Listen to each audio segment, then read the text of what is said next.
गृहमंत्री अमित शाह ने संभाला कार्यभार। कामकाज शुरू करने से पहले पुलिस मेमोरियल पहुंचे, शहीदों को किया नमन। केंद्रीय मंत्री जेपी नड्डा ने संभाला मंत्रालय का कार्यभार। स्वास्थ्य एवं परिवार कल्याण मंत्रालय की मिली जिम्मेदारी। राज्य मंत्री अनुप्रिया पटेल ने संभाली जिम्मेदारी। केंद्रीय स्वास्थ्य एवं परिवार कल्याण मंत्रालय का मिला कार्यभार। दिल्ली में राजीव रंजन सिंह ने संभाला केंद्रीय मंत्री का पदभार। पंचायती राज मंत्री और मत्स्य पालन, पशुपालन और डेयरी मंत्रालय की मिली है जिम्मेदारी। जीतन राम मांझी ने संभाला कैबिनेट प्रभार। मोदी 3.0 में एमएसएमई मंत्री बनाए गए हैं जीतन राम मांझी।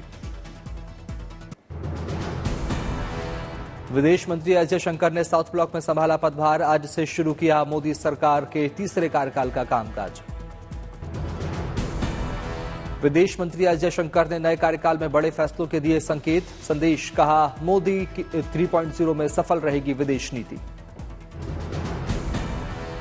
मुझे पूरा विश्वास है कि उनके नेतृत्व में मोदी 3.0 की विदेश नीति जो है बहुत सफल होगी।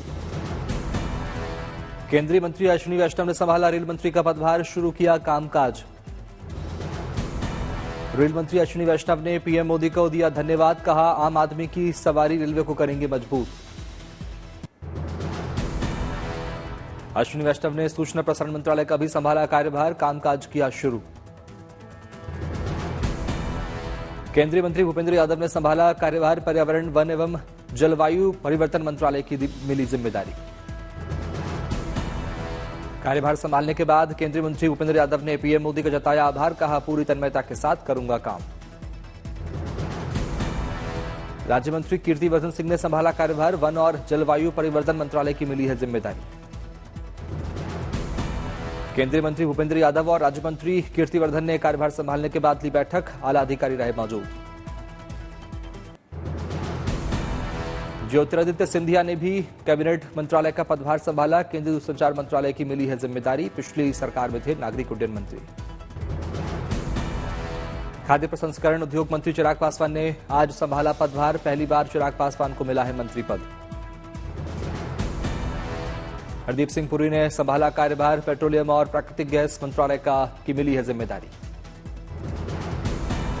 संसदीय कार्य मंत्री किरण रिजिजू ने भी संभाला पदभार। पहली बार संसदीय कार्य मंत्रालय की निभाएंगे जिम्मेदारी।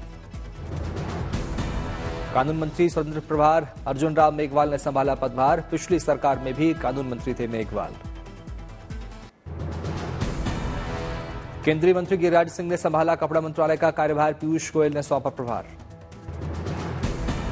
केंद्रीय मंत्री गिरिराज सिंह ने टेक्सटाइल को बताया सबसे ज्यादा रोजगार देने वाला सेक्टर। कहा मोदी सरकार की भावनाओं के अनुरूप करेंगे काम।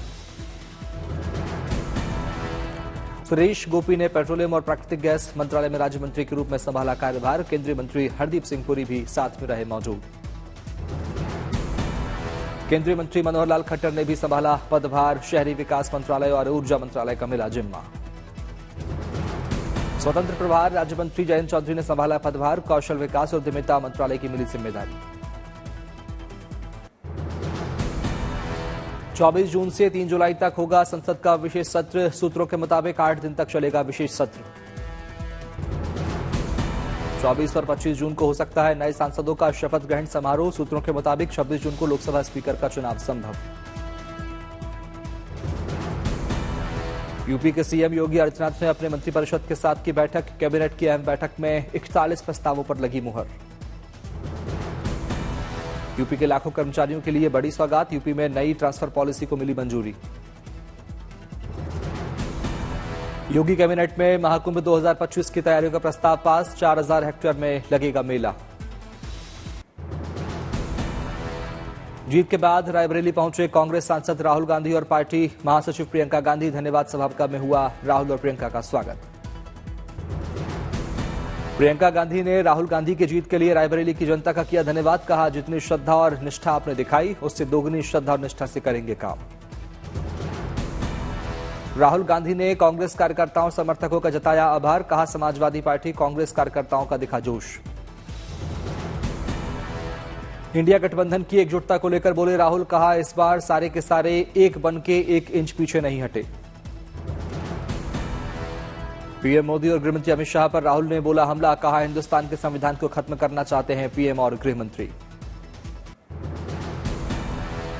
केंद्रीय मंत्री पीयूष गोयल ने वाणिज्य और उद्योग मंत्रालय का संभाला कार्यभार। कहा, हम देश को नई ऊंचाइयों पर लेकर जाने का काम करेंगे। बीजेपी विधायक मोहन चरण मांझी होंगे ओडिशा के नए मुख्यमंत्री। कनकवर्धन सिंह देव और प्रवती परिदा होंगे डिप्टी सीएम। महाराष्ट्र कांग्रेस अध्यक्ष नाना पटोले ने बीजेपी पर साधा निशाना। बोले, आरएसएस चीफ मोहन भागवत ने भी कह दिया है कि घमंड ज्यादा दिन नहीं टिकता। बलौदाबाजार जिले में हिंसा को लेकर कांग्रेस नेता भूपेश बघेल ने सीएम साय के इस्तीफे की मांग की। कहा, राज्य में कानून व्यवस्था की स्थिति बहुत खराब। कांग्रेस नेता और पूर्व सीएम हरीश रावत ने नई सरकार पर किया कटाक्ष। कहा, आरक्षण के मुद्दे पर सरकार में है विरोधाभास। नीट परीक्षा की काउंसलिंग पर रोक लगाने से सुप्रीम कोर्ट का इनकार। नेशनल टेस्ट एजेंसी को नोटिस जारी कर मांगा जवाब। सुप्रीम कोर्ट ने माना परीक्षा की शुचिता प्रभावित हुई है। कहा, गड़बड़ियों से परीक्षा की विश्वसनीयता को पहुंची चोट। एनटीए के जवाब पर आखिरी फैसला। मामले पर 8 जुलाई को सुप्रीम कोर्ट में अगली सुनवाई। नीट पर एनटीए का एक और कारनामा आया सामने। गलत रजिस्ट्रेशन नंबर पर जारी की आयुषी पटेल की मार्कशीट। लखनऊ के आयुषी पटेल के मुताबिक एनटीए ओएमआर शीट फटी होने के चलते रिजल्ट जारी करने से मना कर रहा था। नीट धांधली मामले में एनटीए के खिलाफ सोनीपत में छात्र छात्राओं ने किया प्रदर्शन। तपती धूप में विधायक को सौंपा ज्ञापन। पटना में नीट की परीक्षा में गड़बड़ी के खिलाफ एनएसयूआई का प्रदर्शन। रेलवे कैंपस के जमीन पर बैठकर छात्रों ने की नारेबाजी। महाराष्ट्र कांग्रेस के अध्यक्ष नाना पटोले ने नीट परीक्षा में गड़बड़ी को लेकर केंद्र सरकार पर साधा निशाना। कहा, बच्चों के भविष्य के साथ हो रहा खिलवाड़। चेन्नई में नीट परीक्षा में गड़बड़ी को लेकर कांग्रेस नेता अजय कुमार ने केंद्र सरकार को घेरा। परीक्षा को बताया एक और घोटाला। नीट परीक्षा में धांधली को लेकर सुप्रिया सुले ने केंद्र सरकार पर साधा निशाना। एसआईटी जांच की उठाई मांग। भीषण गर्मी के बीच दिल्ली के कई इलाकों में जल संकट। लंबी कतारों में खड़े होकर टैंकरों से पानी भरते दिखे लोग।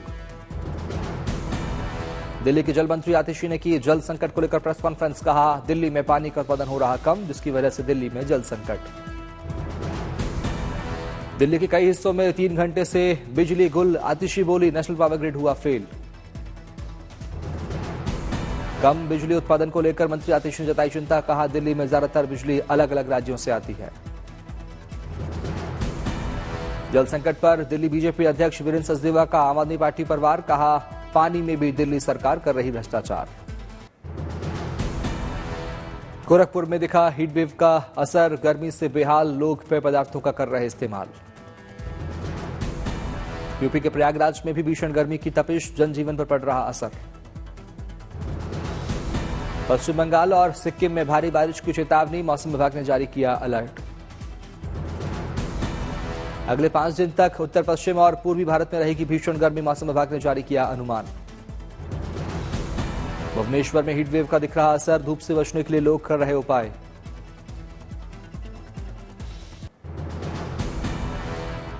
ज्येष्ठ महीने का तीसरा बड़ा मंगल आज। हनुमानगढ़ी में दर्शन के लिए लगी भक्तों की कतार। हनुमानगढ़ी में उमड़ा आस्था का सैलाब। हनुमानगढ़ी में लाखों भक्तों ने बजरंगबली के किए दर्शन पूजन। अयोध्या में रामलला के दर्शन के लिए उमड़ा आस्था का सैलाब। बड़ी संख्या में राम भक्तों ने किए रामलला के दर्शन। जम्मू कश्मीर के रामबन में 1 दिवसीय गुल मेले का आयोजन। बड़ी संख्या में शामिल हुए लोग।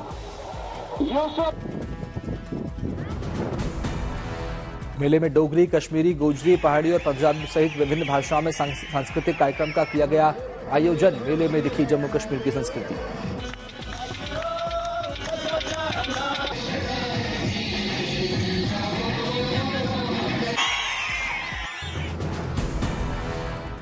मेले में खेल प्रतियोगिताओं और ट्रैकिंग अभियान के जरिए पर्यटकों को जम्मू कश्मीर की खासियत से कराया गया रूबरू। बड़ी संख्या में स्थानीय लोगों ने खेलों में लिया हिस्सा। बद्रीनाथ यात्रा को लेकर श्रद्धालुओं में गजब का उत्साह। 1 महीने में करीब 5 लाख से ज्यादा भक्तों ने किए भगवान बद्री विशाल के दर्शन। हेमकुंड साहिब में भी उमड़ा आस्था का सैलाब। 55,000 से अधिक श्रद्धालुओं ने टेका मत्था।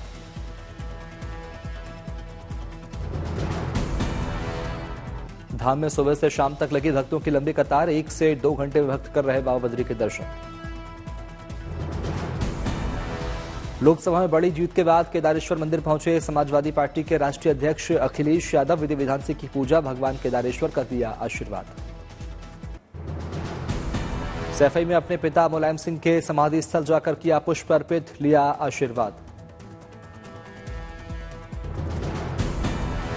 राजस्थान की मुकुंदरा नेशनल पार्क में तैनात प्रेम कंवर शक्तावत ने पेश की महिला सशक्तिकरण की मिसाल। देश की पहली महिला क्रोकोडाइल रेस्क्यूअर बनी प्रेम कंवर। अब तक 500 से अधिक जंगली जानवरों का कर चुकी है रेस्क्यू, लोगों के लिए बन रही प्रेरणा। तमिलनाडु में गरीब बच्चों के लिए सरकार ने की अच्छी पहल, गरीब बच्चों के बीच किताबों को किया गया वितरण। वडोदरा में स्कूल छात्रों ने जरूरतमंद बच्चों के लिए की अच्छी पहल, यूनिफॉर्म बैंक अभियान के तहत जरूरतमंद बच्चों के लिए उपलब्ध कराया गया स्कूल ड्रेस।